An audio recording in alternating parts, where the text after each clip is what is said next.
हिंदू जनमानस से एक अनुरोध करते हैं कि जड़ रहेगी तो पेड़ रहेगा, धर्म रहेगा तो देश रहेगा, तो घर परिवार और हमारा जीवन रहेगा। नहीं तो जो बांग्लादेश के हाल है वो कुछ सालों बाद यहाँ भी होंगे, क्योंकि हम लोग यहाँ भी हमारे धर्म का अपमान कर रहे हैं। बहुत अंतर है कि आज जो सुविधाएं है, सब व्यवस्था है, वो बहुत अच्छा है और इससे ऐसा लगता है कि नहीं, सनातन अभी जागृत हो रहा है। महाकुंभ नगर पहुंचे दो अजब गजब बाबा भक्तों को चौंका रहे हैं।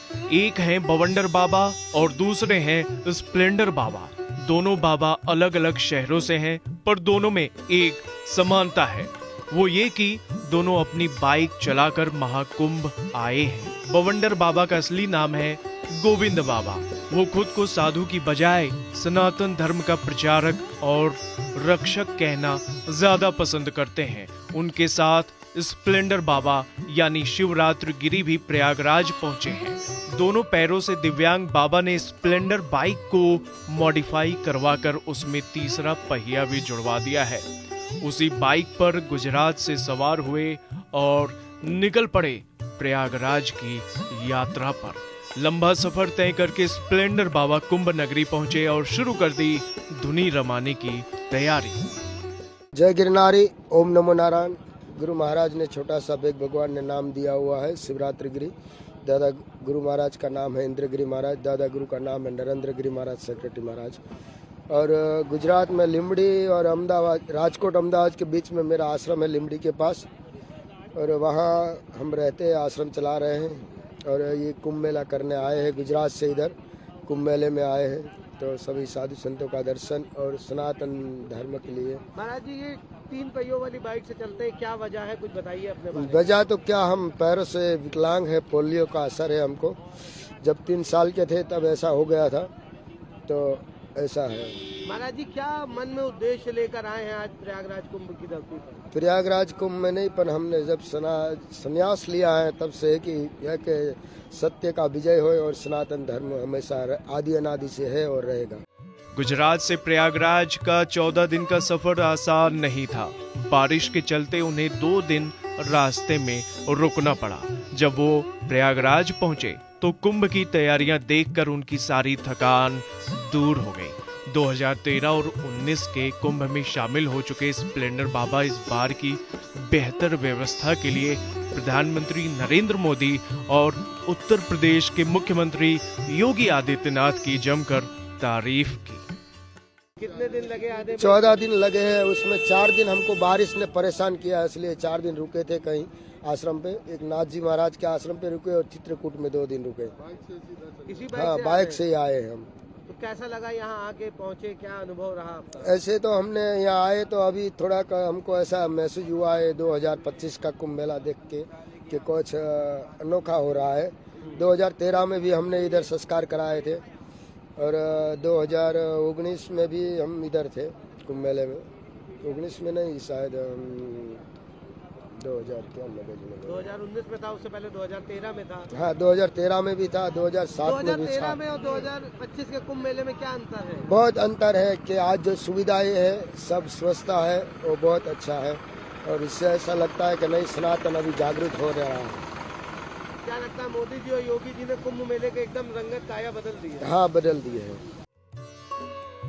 सनातन धर्म के देवी देवताओं के अपमान से दुखी बवंडर बाबा हिंदू समाज में जागरूकता फैलाने के मकसद से महाकुंभ में शामिल हो रहे हैं।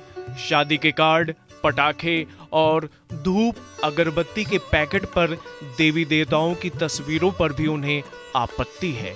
बाबा का कहना है कि उपयोग के बाद इन चीजों को कचरे में डाल दिया जाता है। भगवान शिव और मां पार्वती की तस्वीरों का भी गलत इस्तेमाल होता है। इसके खिलाफ बवंडर बाबा साधु संत, सरकार और कोर्ट का ध्यान दिलाना चाहते हैं।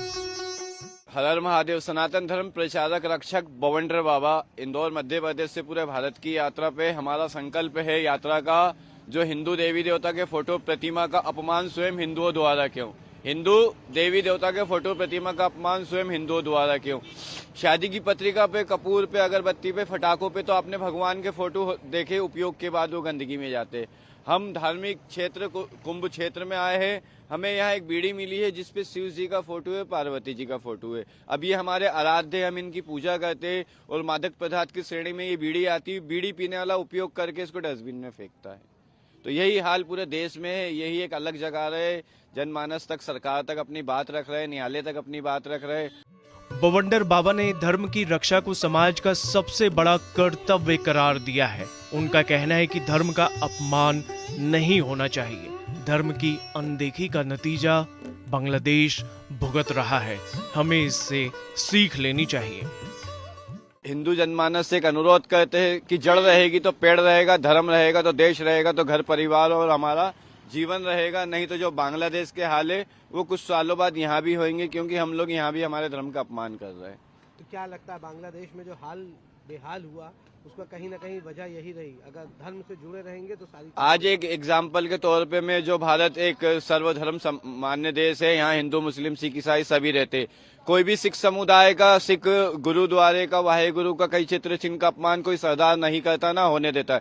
कोई भी मुस्लिम कुरान का 786 का, मक्के का चित्र का अपमान ना करता है, ना होने देता है। उन्हें पता है जड़ रहेगी तो पेड़ रहेगा। अगर हम ही हमारे मजहब और धर्म का अपमान करेंगे तो दूसरा तो करेगा ही करेगा। तो हम ना करें तो वो नहीं करते, तो होने नहीं देते। तो हम हिंदुओं को भी शिक्षा लेनी चाहिए कि हम हमारे धर्म का अपमान न करें। बांग्लादेश में भी यही हाल थे, और अन्य जो भारत से जो खंड हुए देश, उनके भी यही हाल थे। वहाँ के भी हिंदू अपने धर्म का अपमान करते। यहाँ भी वही हाल है। यहाँ पे कहने के लिए कुंभ लगा, लेकिन यही कुछ समय बाद, ये कुंभ खत्म होने के बाद जो ये होर्डिंग बैनर लगाए हैं, ये चित्र अपमानित होंगे। बागेश्वर धाम धीरेन्द्र शास्त्री जी तक हमने बात रखी, प्रेमानंद जी तक के बात रखी है, 14 राज्य के मुख्यमंत्री को दिया है।